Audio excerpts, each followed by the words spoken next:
ইরানের বিরুদ্ধে কোনো ধরনের সামরিক হামলা চালানো থেকে যুক্তরাষ্ট্র ও ইসরায়েলকে কঠোরভাবে সতর্ক করেছে তেহরান।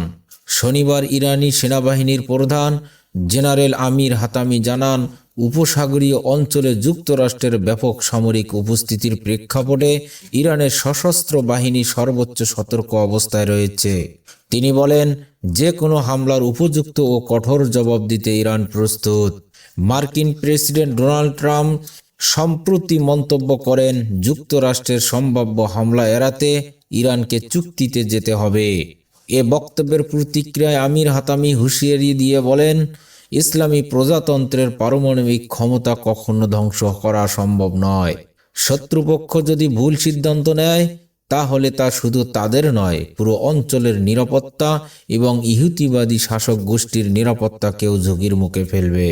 হাতামি আরও বলেন, ইরানের সশস্ত্র বাহিনী সম্পূর্ণ প্রতিরক্ষামূলক অবস্থানে থেকেও পূর্ণ সামরিক প্রস্তুতি বজায় রেখেছে। এর আগে সরকার বিরোধী বিক্ষোভ দমনে রক্তক্ষয়ী অভিযানের পর যুক্তরাষ্ট্র সামরিক হস্তক্ষেপের হুমকি দিয়ে ইউএসএস আব্রাহাম লিঙ্কনের নেতৃত্বে একটি নৌবহর মধ্যপ্রাচ্যে পাঠায়। এতে দুই দেশের মধ্যে সরাসরি সংঘাতের আশঙ্কা আরও বেড়েছে।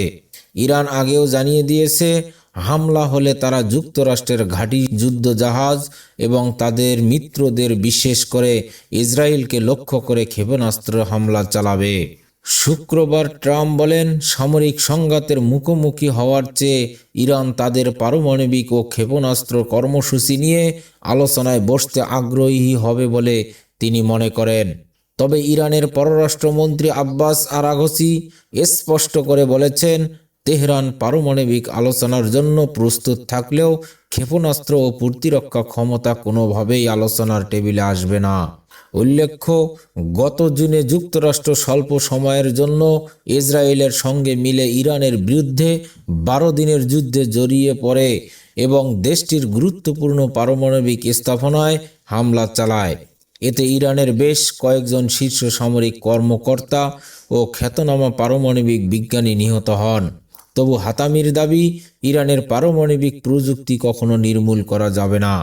এদিকে যুক্তরাষ্ট্রের সেন্ট্রাল কমান্ড সেন্টকম জানিয়েছেন, ইরানের ইসলামী revolutionary guard corps IRGC Hormuz প্রণালীতে 2 দিনব্যাপী সরাসরি গোলাবর্ষণ সহ নৌমহড়া পরিচালনা করবে। সেন্টকম এক বিবৃতিতে আইআরজিসিকে যুক্তরাষ্ট্রের বাহিনীর প্রতি অনিরাপদ ও অপেশাদার আচরণ থেকে বিরত থাকার সতর্কতা দিয়েছে।